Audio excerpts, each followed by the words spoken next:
समय आने पर दक्ष प्रजापति ने अपनी बेटी सती का विवाह भगवान महादेव के साथ में किया। मंडप के नीचे बैठे हुए थे। विधाता ब्रह्मा जी ने शंकर जी को एक बात कही। कहा, जिस तिथि में आपका विवाह हुआ है, क्या इस तिथि को कुछ वरदान नहीं मिलेगा?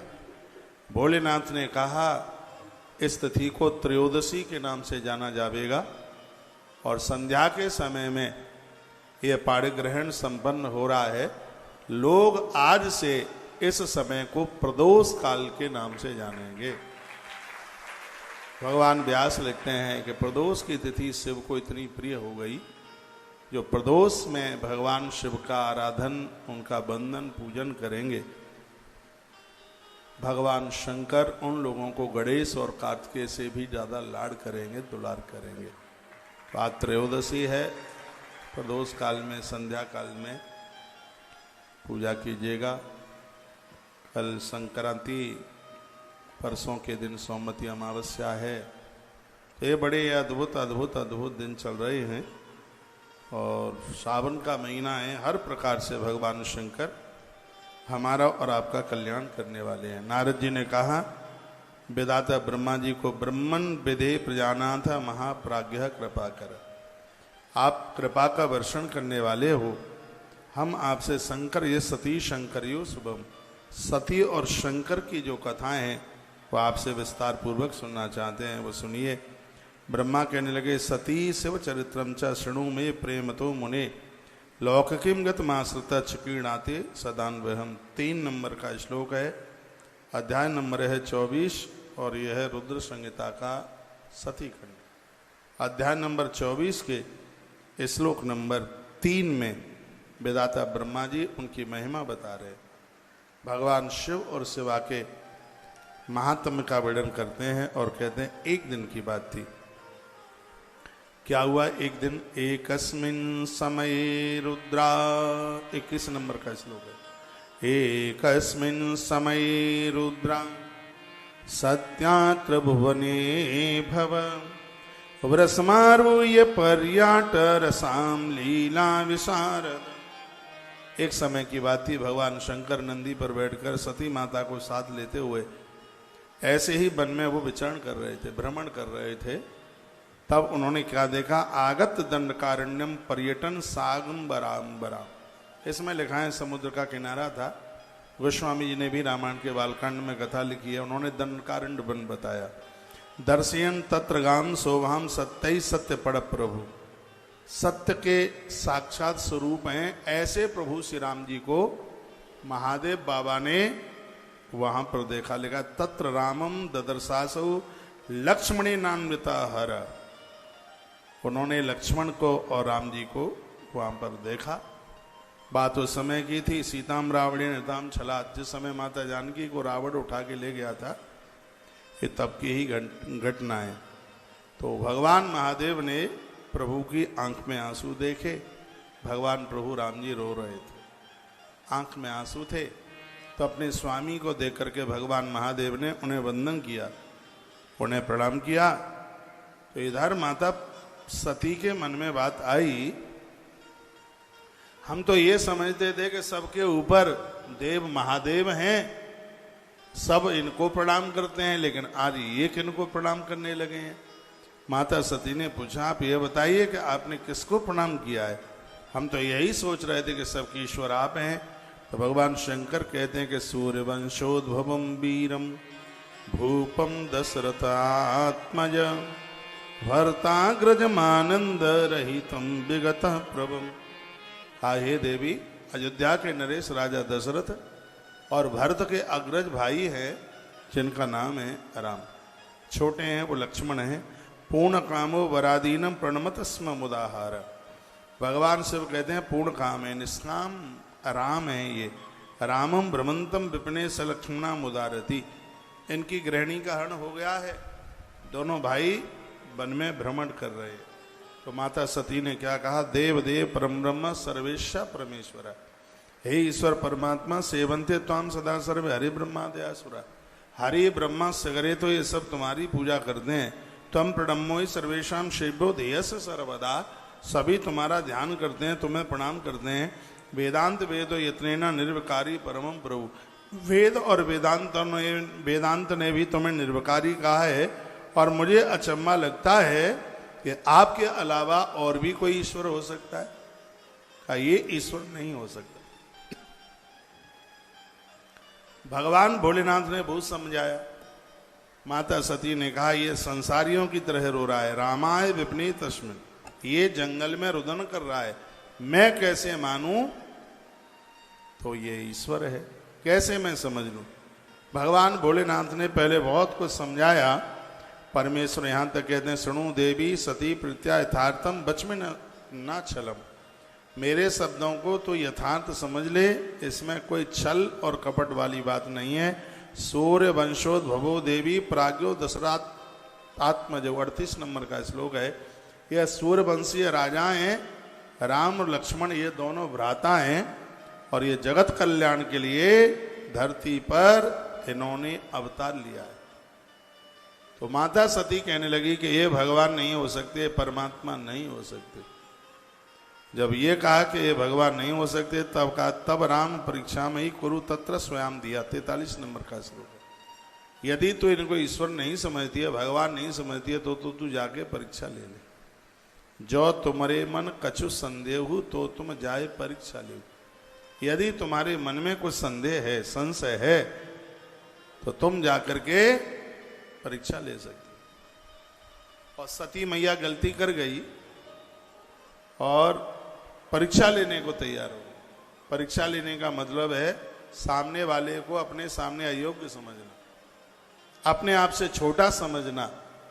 परीक्षा मत लेना, किसी की प्रतीक्षा करना, परीक्षा नहीं। जिन्होंने परीक्षा ली है वह लोग बहुत ज्यादा बहुत बड़े घाटे में रहे। तो कहा, जाइए तुम परीक्षा ले लीजिएगा। तो सीता रूपाम सतीम, सीता जी का रूप धारण कर लिया। कितनी बड़ी गलती माता सती करती है। सती इतनी पतिव्रता नारी है, ऐसा तो होता नहीं है कि कोई स्त्री और किसी की घरवाली का भेष बना ले, रूप बना ले।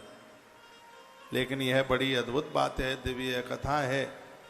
ये कथा कहती है कि जगत की साक्षात मां है, वो गलती कर गई तो साधारण स्त्रियों का क्या कहा जाए।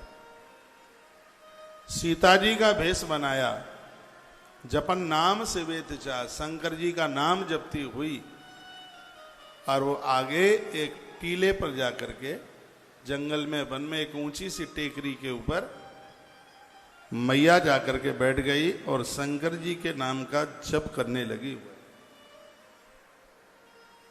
आगमत तत्परीक्षार्थम सती मोह परायण, सती मोह के रूप में, और वो प्रभु श्री राम जी की परीक्षा लेने के लिए वहां बैठ गई। लखनलाल तो साथ में थे। लक्ष्मण ने कहा, भैया भैया मैया मिल गई। तो भगवान सीता जी की खोज में निकले थे। गोस्वामी जी ने बड़ी सुंदर चौपाई लिखी है, हे खग हे कर्म, हे खग हे कैसे है, हे खग हे, बड़ी कठिन चौपाई। मृग नैनी तुम देखी सीता मृग, हे खग हे मृग मधुकर श्रेणी तुम देखी सीता मृग नैनी, तुम देखी सीता मृग नैनी। हे खग हे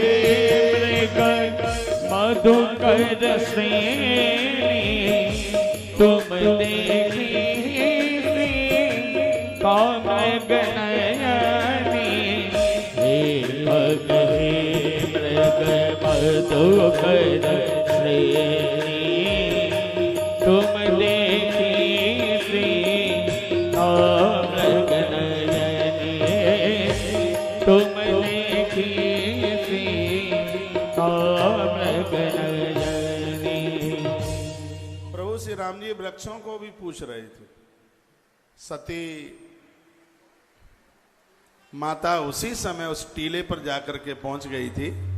तो लक्ष्मण ने कहा, सुनिए भैया भैया मैया मिल गई। कहाँ है? कहा वो बैठी है सामने टीले के ऊपर। पहाड़ के ऊपर बैठी है। प्रभु श्री राम जी ने कहा लक्ष्मण ये जानकी नहीं है। राम ने कहा कि ये सीता नहीं है। लक्ष्मण ने कहा क्यों? देखना माँ है, शकल देखिए, रूप देखिए, माँ है। प्रभु राम जी ने कहा लक्ष्मण ये जानकी सीता नहीं है। आखिर में लक्ष्मण ने पूछा मैं कैसे मानूं ये जानकी नहीं है? तो राम जी समाधान करते हैं लक्ष्मण ये जानकी इसलिए नहीं है क्योंकि मेरी सीता ने कभी मुझसे आगे चलना नहीं सीखा, वो हमेशा मेरे पीछे पीछे चली है, ये मुझसे आगे बैठी है। तो ये इस बात का प्रतीक है, ये स्पष्ट है कि यह जानकी नहीं है। कथा कहती है कि नारी तो पति के पीछे पीछे ही अच्छी लगती है चलती हुई, आगे नहीं, पीछे पीछे। वो पति की पथगामिनी बने, वह उसके पीछे पीछे चले। चाहे आप रेलवे स्टेशन जा रहे हो, चाहे आप एयरपोर्ट जा रहे हो, आपको तो पति के पीछे ही पीछे। बड़ा अच्छा लगता है, पति गाड़ी चलाता है, पत्नी बैठी होती है उस गाड़ी में तो अच्छा लगता है, और जिस समय पत्नी चला रही होती है पति बैठा हुआ होता है, तब तो पति के हाथ में कुछ चूड़ियों की कमी रह जाती है, बस ईंग और महावर की कमी रह जाती है। पति चलाए गाड़ी, पत्नी बैठे। आदमी कमाए, वो चूल्हा चौका जलाए। आदमी कमाए, पत्नी के पैसों से तो रसोई नहीं चलनी चाहिए। पति कमा के लाए, उससे चूल्हा चौका। बेटियां जॉब करती हैं, पैसा आता है, उसे और कामों में, धर्म पुण्य और कई काम है उनमें। जो घर का जो चूल्हा है वो तो मर्द की मर्दांगनी से वो कमावे और उससे वो घर चले, चूल्हा चौका चले। आप में ऐसी बहुत बहनें माता हैं जो गाड़ियां चला लेती हैं, हाँ, 4 पहिया वाला चला लेती हैं, स्कूटी भी चला लेती हैं, मोटरसाइकिल भी चला लेती हैं। जब पति के संग चलना हो तो पति से ही गाड़ी चलवाना, क्योंकि वो तो आपका इंजन है और आप उस इंजन के ग्रस्त के डिब्बे हो, हाँ, सब संभालने वाले आप हैं, ये उसको ही चलवाइए। भगवान ने इतनी सुंदर बात कह दी है, ये जानकी इसलिए नहीं है क्योंकि मेरी सीता मेरे पीछे पीछे चलती है। आप भी अपने पति के पीछे पीछे। माताओं को अलग से तो कुछ करने की, यहाँ पर ये जजमान लोग यहाँ पूजा करते हैं, आचार्य जनों के द्वारा यहाँ पर पूजा कराई जाती है, तो गृहिणी के द्वारा अलग से पान का पत्ता चढ़वाया जाए, क्या उसके द्वारा फल चढ़वाया जाए, कुछ भी नहीं, बस वो पति के नीचे, कोहनी के नीचे वो हाथ लगा लेती है, बस उसी से उसको सब कुछ प्राप्त हो जाता है। आरती में भी, पूजा में भी। ये नहीं कहती है वो अरे तुम 10th फेल हो और मैंने तो MBA करी है, चलो पीछे चलो, तुम 30,000 कमाते हो, मैं 85,000 कमाती हूँ, चलो पीछे चलो, ऐसा वो कभी नहीं बोलती। वो अपने पति की अनुगामिनी बनती है, वो अपने पति के पीछे पीछे चलती है, और तभी बहुत अच्छा लगता है। घर में कोई आवे और आप आपस में बात कर रहे हैं, पराया कोई व्यक्ति, दूसरा व्यक्ति आ गया है, तो उस समय माताओं को चुप हो जाना चाहिए। अरे वैसे ही तुम पति को दिन भर डांटती रहती हो, कम से कम कोई बाहर का व्यक्ति आता है तब तो रहम करो, तब तो उस बेचारे को मत डांटो, उसको बड़े अपमान का एहसास होता है, बेचारा कुछ बोल नहीं पाता है। बहुत घरों में हमने देखा, हम जाते हैं तो देवियाँ इतना बोलती हैं, पति का नंबर नहीं आता, कभी बोलने की कोशिश भी करता है तो कहते चुप चुप रह, तुम क्या जानते हो, बस वो ऐसे ही बोलती रहती। ये 2 लोग तुम्हारी बड़ाई कर दें तो बहुत बड़ी बात हो जाएगी। एक तो आपका पड़ोसी और एक आपकी घरवाली, दोनों आपकी बड़ाई, नहीं तो वो यही कहेगी आप तो इतने भोले हैं, इतने सीधे हैं, ज्वेलरी वाले तुमको ठग लेते हैं, लेकिन इनको ये नहीं पता कि ज्वेलरी वाले सबसे ज्यादा तो तुम्हें ही ठगते हैं।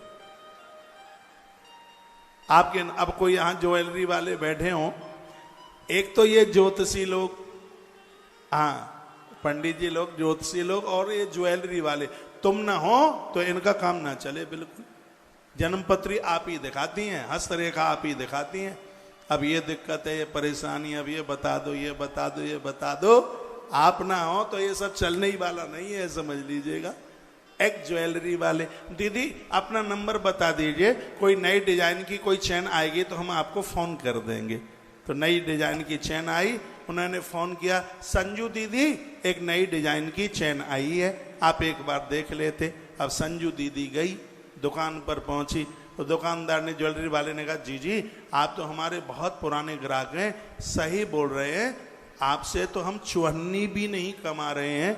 ज्वेलरी वाला मम्मी को भी नाक के लिए फूल देगा तो बिना कमाए मानेगा नहीं वो ज्वेलरी वाला। तो कहता है, संजू दीदी आप तो हमारे बहुत पुराने कस्टमर हैं, हम सोच लेंगे आपसे नहीं कमाया। जब आपको तुम्हारी सहेली पूछी कहाँ से लाए हो, तो आप कह देंगे रामकिशन ज्वेलर्स से लेके आए, तो उससे कमा लेंगे, पर आपसे हम थोड़े ही कमा रहे हैं, क्योंकि आप तो हमारे पुराने कस्टमर हैं, पुराने ग्राहक है। माता हो, एक बार जयकारा लगाइए, बोलो बांके बिहारी लाल की जय हो। एक बात बोलूं मैं आपको, आप बात मान लें तो, पुरुषों को मैंने एक दिन बोला है, इस दुनिया में आपकी घरवाली से सुंदर दूसरी स्त्री नहीं है। कभी भी आंख बंद करके, नेत्र बंद करके देख लेना, अपने अनुभव में लेके आ जाना, आपकी गृहिणी से सुंदर इस धरती पर दूसरी कोई स्त्री नहीं है। मेरी बहनों, तुम्हारे पति से बुद्धिमान इस धरती पर कोई दूसरा होशियार नहीं। तुम बार बार कहते रहते हैं सहेली के पति की बड़ाई करें, वो तो इतने होशियार हैं, उन्होंने 30 बाई 45 के प्लॉट पर ऐसा लग्जरी भवन बनाया है, ये तुमने क्या ईंट के ऊपर ईंट थोप करके रख दी है, तुम क्या जानते हो। वो देखो, वो ममता दीदी के आदमी ने कितना प्रोग्रेस, कितना उत्कर्ष किया है, उनका बेटा वहां पढ़ता है, कहां पढ़ता है, उधर जाता है राजस्थान में कोटा पढ़ने के लिए। तुम तो खुद भुदुआ रह गए और बच्चों को भुदुआ रख दिया। और ऐसे बोल रहा हूं जैसे तुम्हारे घर में खड़े होके ही सब बातें मैंने सुन ली है। इसका आदर करो, मान करो, ये बहुत कम, बहुत दिन भर मेहनत करता है। सच मानिए, सुबह का निकलता है, घर की 2 रोटी चलती रहे, चूल्हा सुलगता रहे, कितना इसको बॉस की सुननी पड़ती है, आपको पता नहीं है। मैं कहीं किसी ऑफिस में ऐसे ही चला गया, मेरा कोई चेला था, उसका बुलावा था, जैसे ही मैं पहुंचा तो उसका बॉस उसको क्या बोल रहा था, खैर मेरे सामने तो वो आदमी बहुत लज्जित हुआ, मेरी आंख में आंसू आ गए। मैंने कहा पैसा कमाना कितना कठिन है बहनों, आपको ना पता होगा, मैं आपको बताए देता हूं, एक घर का चूल्हा जलाने के लिए, परिवार चलाने के लिए कितनी मालिक की सुननी पड़ती है, कितनी बॉस की सुननी पड़ती है, कितना क्या। ये नहीं चाहता कि मैं झूठ बोलूं, कोई नहीं चाहता झूठ बोलना, ये क्या चाहेगा, लेकिन परिवार चलाने के लिए इसको झूठ बोलना पड़ता है। तुम लड़ती हो, 1 घंटा ऑफिस के लिए लेट हो जाता है, तो मैं समझाने में, तुम्हें मनाने में, क्योंकि तुम्हारे पास तो एक ही हथियार है, चूहा मार दवाई। बेचारा आदमी यहीं आकर के परेशान हो गया। अब तुम रूठी बैठी और वो चला गया, तो उसका तो नौकरी में मन ही ना लगे, उसको तो लगेगा कि चूहा मार दवाई खाई ना ले, बड़ा परेशान है। 1 आध घंटा तुम्हें पुचकार करके, समझा करके, आंख के आंसू पहुंच करके, तुम्हारे पियर में फोन करके और तुम्हारी बात करा के बेचारा गया ऑफिस में, 1.5 घंटा लेट हो गया। जा करके बोलता है, साहब क्या बताऊं, बेटे को इतना फीवर था, इतना उसको बुखार था, बस उसको दवाई दिलवाने में देरी हो गई है, और कल से मैं बिल्कुल ध्यान रखूंगा। और ऐसा कुछ भी नहीं था, वो झूठ बोला, उसको गिलानी होती है बाद में, लेकिन वह अपना परिवार चलाने के लिए उसे झूठ भी बोलना पड़ता है, उसको अपने बॉस की डांट भी सहन करनी पड़ती है, और वो दिन को दिन और रात्रि को रात्रि नहीं देखता।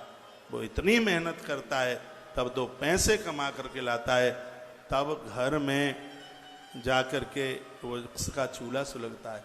यहाँ तो माथे में दर्द हो जाए, कोई दिक्कत है, तुम तो नौकरानी भी रख लोगे, लेकिन इसको आप देखिएगा, ये नहीं कहता मालिक को आज मैं नहीं आ पाऊंगा, अपनी जगह पर दूसरे आदमी को भेज देता हूं, चलता नहीं है। ड्यूटी उसको खुद करनी पड़ती है, इतनी मेहनत करता है। दुनिया का सोने का समय होता है, और उस समय ये अपनी ड्यूटी जा करके देता है, रात भर ये ड्यूटी देता है, दिन को दिन, रात्रि को रात्रि नहीं कहता। मैं हैदराबाद की माताओं को निवेदन करना चाहूंगा, इसका आदर कीजिए, इसका मान कीजिए, इसका सम्मान कीजिए, इसको खुश, इसको प्रसन्न आवे, इसका इंतजार कीजिए। माता कैकेयी महाराज दशरथ का इंतजार करती थी, लेकिन वो इंतजार मिट गया था जब मंथरा जैसी सहेली उसकी बन गई। आपके रास्ते में गलत स्त्रियां, गलत लोग चल करके आएंगे, तुम्हारे पति और पत्नी के बीच में दीवारें खड़ी हो जाएंगी। ऐसी सहेलियां कभी बनाना मत जिन्होंने अपने घर परिवार को लुटा दिया है, खत्म कर दिया है, समाप्त कर दिया है। आपकी डिक्शनरी में ऐसी सहेली कभी भी नहीं होनी चाहिए मंथरा जैसी। ये पूरे दिन का हारा थका आया है, संध्या के समय उसकी प्रतीक्षा कीजिए, उसका इंतजार कीजिए, और जब ये घर में प्रवेश करे एक बार उसको देख करके मुस्कुराइए और कहिए आप कैसे हैं, बैठने को जगह दीजिए और ये कहिए आप बैठिए, मैं जल्दी से चाय बना करके लेकर के आती हूँ, वो जो भी कुछ पीता है। और मैं यह कहूँगा जिस घर में पति और पत्नी में स्नेह और ये प्रेम रहता है, सच मानिए लड्डू गोपाल वृंदावन में है कहीं, उन्हें पता होगा, वो आपके घर में जरूर रहता है। जिस घर में लड़ाई नहीं है, जिस घर में झगड़े नहीं है, कलह नहीं है, कृष्ण उस स्थान को अपना मंदिर बना लेते हैं। ऐसा जीवन जीना है, दोनों एक दूसरे के पूरक रहें। मैं पुरुषों को भी कहना चाहूँगा, जब आप अपने घर में जाते हैं तो तानाशाही सूबेदार गिरी वहीं ऑफिस में छोड़ के आओ, आप कर्नल हैं वहीं छोड़ के आइए, आप उद्योगपति, आप व्यापारी, आप इंजीनियर हैं, घर में तो एक माँ के आप बेटा हैं, घर में तो एक पत्नी के पति हैं, आप घर में तो किन्हीं बच्चों के आप पिता हैं, घर में पिता बन के आइए, घर में भाई बन के आइए, घर में पति और घर में पुत्र बन करके आइए, और ये अपने ऑफिस का अहंकार वहीं छोड़ के आइए। आप बहुत बड़े उद्योगपति हैं, ये व्यापार वहीं छोड़ के आइए। बहुत लोग 24 घंटे व्यापार का पोटला लादे ही रहते हैं, अरे वो सुबह से आपका इंतजार कर रही है, तुम तो दुकान ही उठा के ले आते हो घर में। एक आदमी को मैंने देखा रात्रि में सो रहा था, कह रहा था चीनी 40 रुपया किलो, चीनी 40 रुपया किलो, पूरी रात भर चिल्ला रहा था। मैंने कहा आदमी पागल हो गया है, क्या हुआ है? तब कोई बालक, हाँ कौन था ध्यान में नहीं आ रहा है, उन्होंने कहा महाराज जी इसकी चीनी की दुकान है, चीनी बेच रहा है। बहुत लोग रात में भी चीनी बेचते रहते हैं। अरे दुकान को वही दुकान के अंदर, ऑफिस को ऑफिस के अंदर रख करके आइएगा।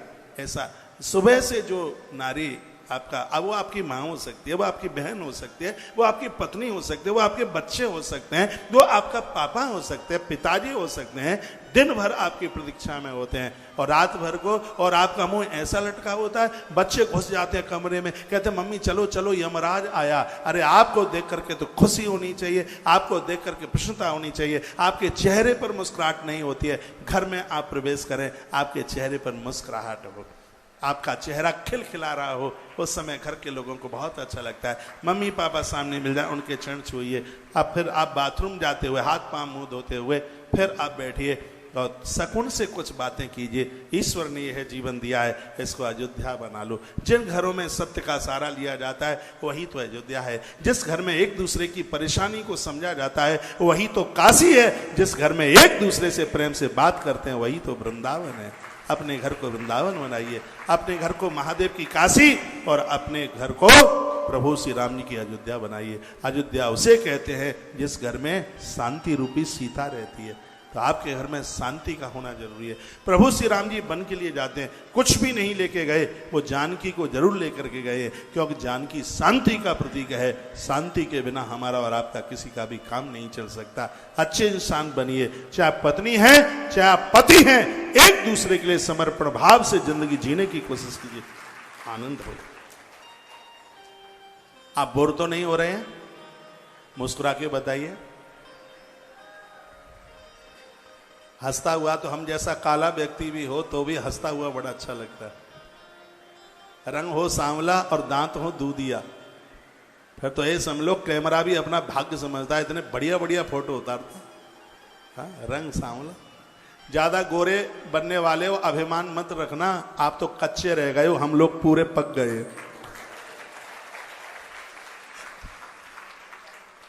और क्या, ये बड़ी अद्भुत कथा है। भगवान प्रभु श्री राम जी ने कहा लक्ष्मण ये जानकी नहीं है, क्योंकि ये मुझसे आगे है, इसलिए मेरी जानकी तो मेरे पीछे पीछे चलती है। मेरे प्रभु श्री राम जी पास में पहुंच गए, लक्ष्मण साथ में थे ही, और भगवान प्रभु श्री राम जी ने प्रणाम किया। गोस्वामी जी ने बड़ी सुंदर चौपाई डाली है, तो कहते हैं कि तुम अकेली इस विपिन में, मैं रामायण की चौपाइयां नहीं बोलूंगा, सिगरी चौपाई उज्जैन में बोलूंगा, आप आ सके तो आ जाना। उज्जैन में अवंतिका में, उज्जैन महाकाल की धरती है, और अब तो सावन भादों का महीना है। 8 महीने में कमाओ और 4 महीने में लुटाओ, दान पुण्य करो। 4 महीने। एक बात और बोलूंगा, मनुष्य बन करके कमाया करो और भगवान बन के खर्च किया करो, क्योंकि भगवान तो कमाता नहीं है। आदमी कमाता है, इंसान कमाता है। इंसान बन करके कमाओ और भगवान बन करके खर्च करो। भगवान बन के खर्च करोगे तो खुरापाती में पैसा खर्च नहीं होगा, ऊट पटांग में पैसा खर्च नहीं होगा। ये 4 महीना जो चातुर्मास के हैं, ये भजन के लिए, साधना के लिए, तीर्थ यात्रा के लिए हैं ये।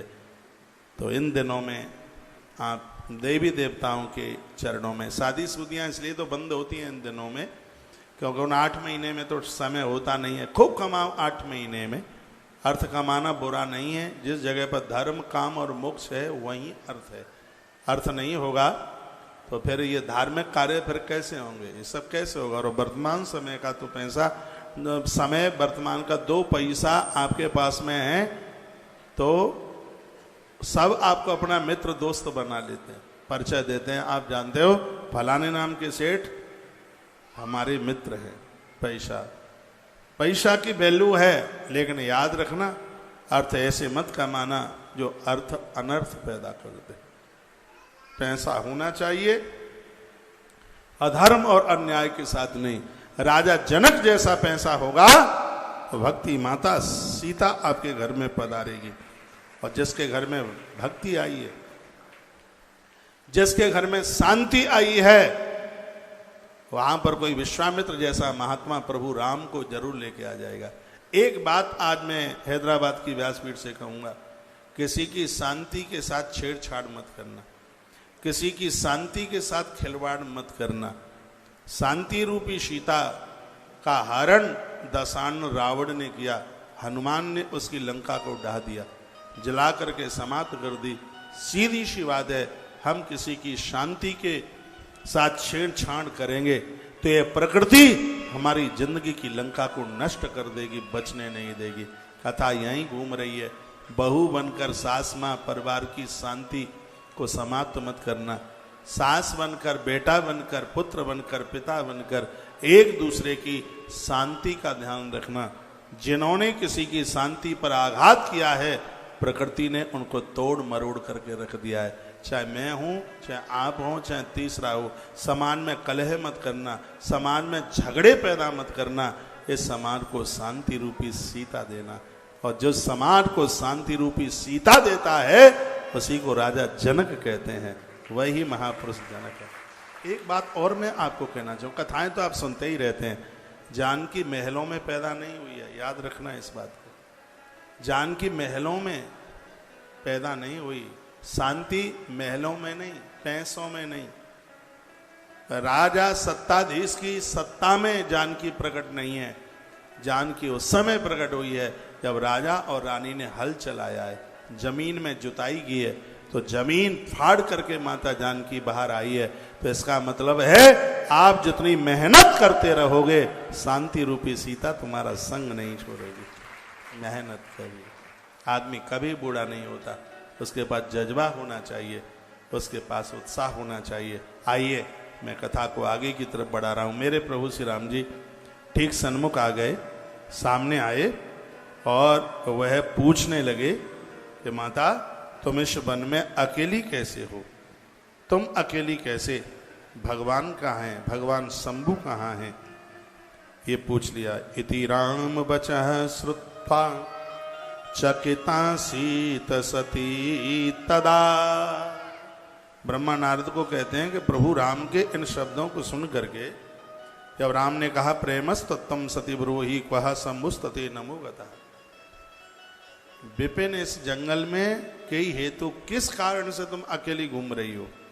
एका ही विपिने कस्मान आगता पतना बिना, ये तो नारी का धर्म नहीं है कि वो अकेली जाए। बहुत ध्यान से सुनिए, प्रभु राम जी कहते हैं यदि नारी बेटी है तो पिता के संग चलती है, यदि वह युवा नारी है, पत्नी है, तो पति के संग चलती है, वृद्धा नारी है अपने पुत्रों के संग चलती है, नारी अकेली नहीं चलती। लेकिन मुझे अचम्मा हो रहा है, एका ही विपिने कस्मान आगता पतना बिना, 49 नंबर का श्लोक है।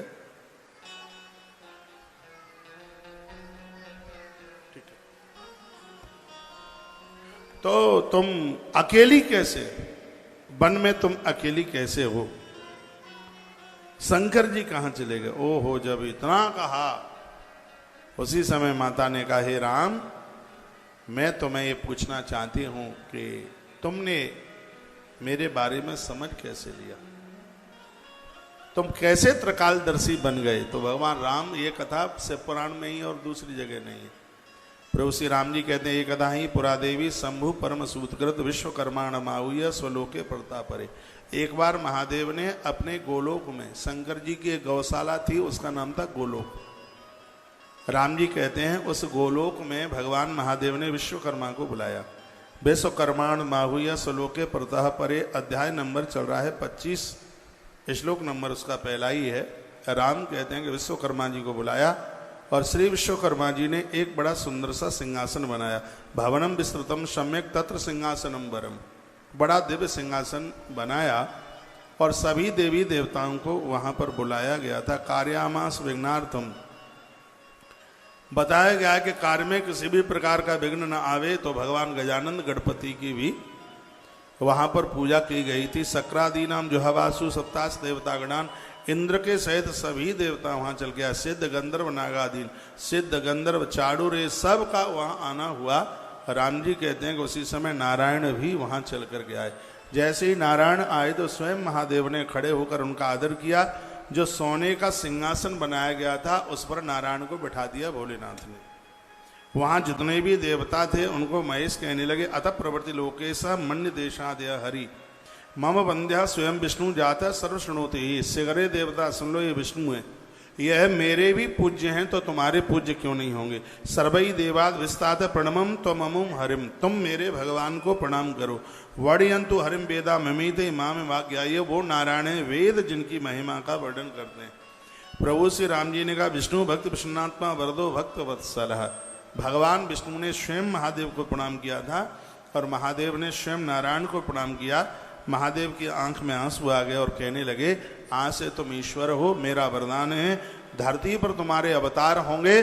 जो तुम्हारे अवतारों का उत्सव मनाएंगे, महादेव उनकी मृत्यु को नहीं बिगड़ने देगा। महादेव ने उस नारायण को ईश्वर के रूप में घोषित कर दिया और वह गौशाला उस नारायण के नाम कर दी। हे माता, वही नारायण धरती पर आज राम बन करके आया है, वही नारायण अगली बार धरती पर कृष्ण बन करके आवेगा। ये स्वयं माता सती को भगवान श्री राम जी ने कहा और ये कहा, जो भी मेरे पास में जो है वो सब भगवान महादेव का दिया हुआ है। हृदयम मम यो रुद्र, मेरे हृदय में रुद्र हमेशा वास करते हैं और मैं रुद्र के हृदय में वास करता हूं। मैया तो ठगी सी रह गई, 1 मिनट भी नहीं रुक पाई और सीधे भगवान शिव के पास आई। भगवान शंकर ने कहा, ले आई परीक्षा। मैया झूठ बोली। गोस्वामी जी ने लिखा है, कछुन परीक्षा लीन गोसाई, कीन प्रणाम तुम्हारी नाई। शंकर जी ने ध्यान लगा करके देखा, सती जो कीन चरित सब जाना, सती ने जो कुछ किया वो सब भगवान शंकर ने समझ लिया है। और शंकर जी ने प्रतिज्ञा कर डाली है कि जिस शरीर से इसने जानकी का वेश बनाया, सीता मेरी माँ है, इस शरीर से मैं सती को कभी स्वीकार नहीं कर पाऊंगा। 87,000 वर्ष के लिए भोलेनाथ तपस्या साधना में बैठ गए और इधर माता बहुत परेशान थी, बहुत दुखित थी। ईश्वर का आह्वान करती है, भगवान यदि मैं आपकी भक्तानी हूं। क्यों भाई, ये माताएं नाच कैसे रही हैं? हाँ? पुराना चल रहा है कुछ? मेरे मोबाइल में कुछ गलती है?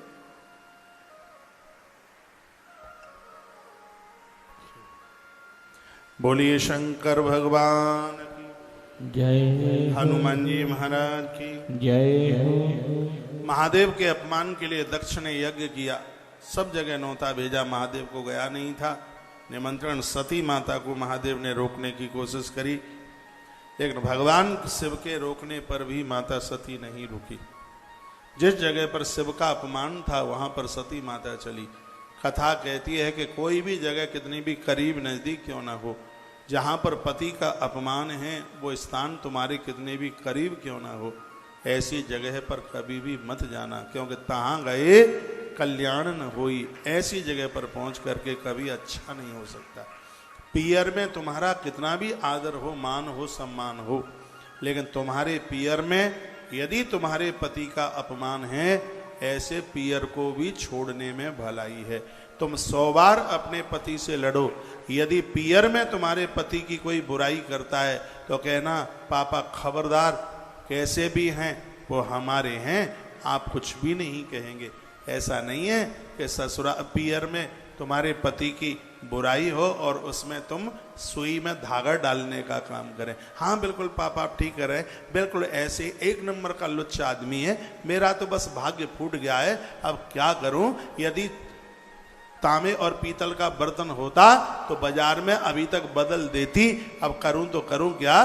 पापा आप बिल्कुल सही कह रहे हैं, बिल्कुल ऐसा ही है। ऐसा कभी नहीं होना चाहिए। घर में ऐसा कौन है जिसमें नहीं लड़ाई होती, जिसमें झगड़े नहीं होते। झगड़े होते भी हैं, जहां ज्यादा प्रीति होती है कभी कहा सुनी भी हो जाती है। तो इसका अर्थ ये थोड़ी है कि चौराहे पर खड़े होकर के आप पत्नी की बुराई करें या आप पति की बुराई करें, कभी भी नहीं। माता सती का चरित्र यही सिखाने को बोलता है। माता सती जब पहुंची हरिद्वार में, जा कर के देखा सती यज्ञ स्थल का हाल, शंकर जी ने जो कही आया उसका ख्याल, सादर भले ही मिली एक माता, भगिनी मिली बहुरे मुस्काता। एक माँ है ऐसी, बस वही सती माता को मिली और सबने माता सती का अपमान किया। यज्ञ मंडप में मैया पहुंची और अपने पिता को एक फटकार लगाई और कहा शिव की निंदा करके और तू अपना कल्याण चाहता है, ये बिल्कुल कभी संभव नहीं हो सकता।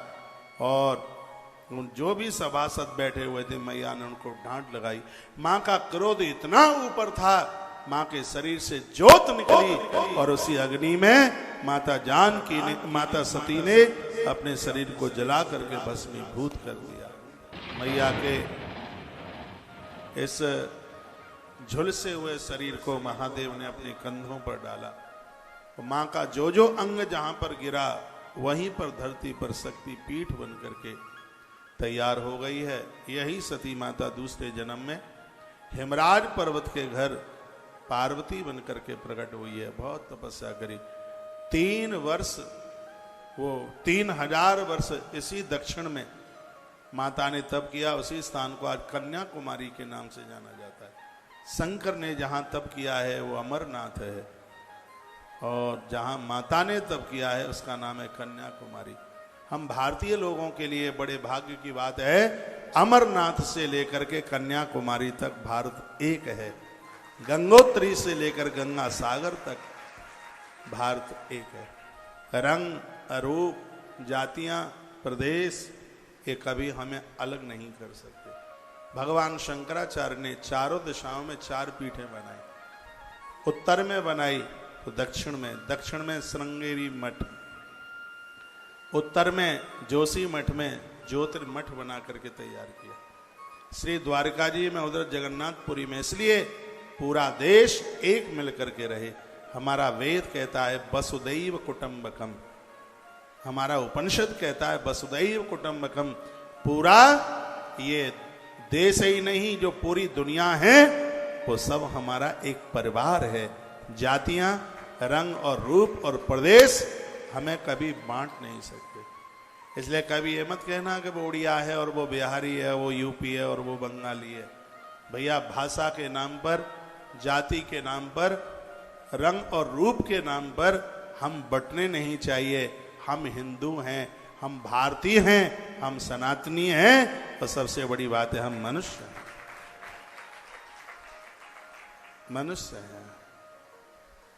हमें अपने प्रदेश का मिलता है तो बड़ा अच्छा लगता है, दूसरे लोग भी हमारे यहाँ ऐसे बहुत लोग बैठे हैं दूसरे प्रदेश के भी, उनके बड़े अपने बड़े जिगरी मित्र हैं। तो एक जाति, एक भाषा और एक रंग रूप, एक प्रदेश हमें बांट दे, ऐसा कभी नहीं हो सकता। ऐसा इसलिए आदि शंकराचार्य भगवान ने 4 पीठ बना करके तैयार की। महादेव उत्तर में तप करता है तो मेरी मां दक्षिण में तपस्या करती है, क्योंकि ये सब मिल करके रहे, इसलिए तो हम दौड़ते दौड़ते चले आते हैं दक्षिण की तरफ, और ये सब हम सबको बांध करके लेकर के चले। इसलिए रामेश्वरम में एक आश्रम की स्थापना हो रही है। उत्तर में तो कथा सुनाते ही रहते हैं वहां पर, लेकिन मेरे लिए बड़े भाग्य की बात है कि आंध्रा के लोग भी, यहाँ के लोकल लोग हैं, यहाँ के तेलंगाना है, ये तो सब बाद में बन गया है, यहाँ के स्थानीय लोग भी कथा सुन रहे हैं। कर्नाटक से यहाँ भक्त लोग कथा सुनने के लिए आ रहे हैं, और पता नहीं कैसे वो मेरी भाषा समझ लेते हैं। आज देश में हिंदी का बड़ा प्रभाव जागा है, हिंदी का डंका बज रहा है। 2 भाषा बड़ी अद्भुत है, बड़े बड़े काम चल रहे हैं। हर 4 दिन में 40 टन की लोहे की गाड़ी उतरती है। कितने लाखों बोरे इसमें लग गए हैं, और इतनी जोर से 1600 टन जिस कार्य में सिर्फ सरिया लगा हो तो उसमें और कितने खर्चे होंगे। तो यह कार्य आप सब लोगों के सहयोग के द्वारा यह हो रहा है। हम तो बड़े साधारण लोग हैं, साधारण सा जीवन जी रहे हैं। जिनके घर में मैं रुका हूँ उनको आप एक बार पूछ लेना कि हमारा जीवन कैसा है। दूध पी करके कथा आपको सुनाई जा रही है, और बस यही सोच रखा है कि ये शरीर पूर्ण रूप से भगवान के काम में आ जाए। इसमें आप अवश्य में जरूर सहयोगी बनिए। कल और परसों के सिर्फ 2 ही दिन रह गए हैं।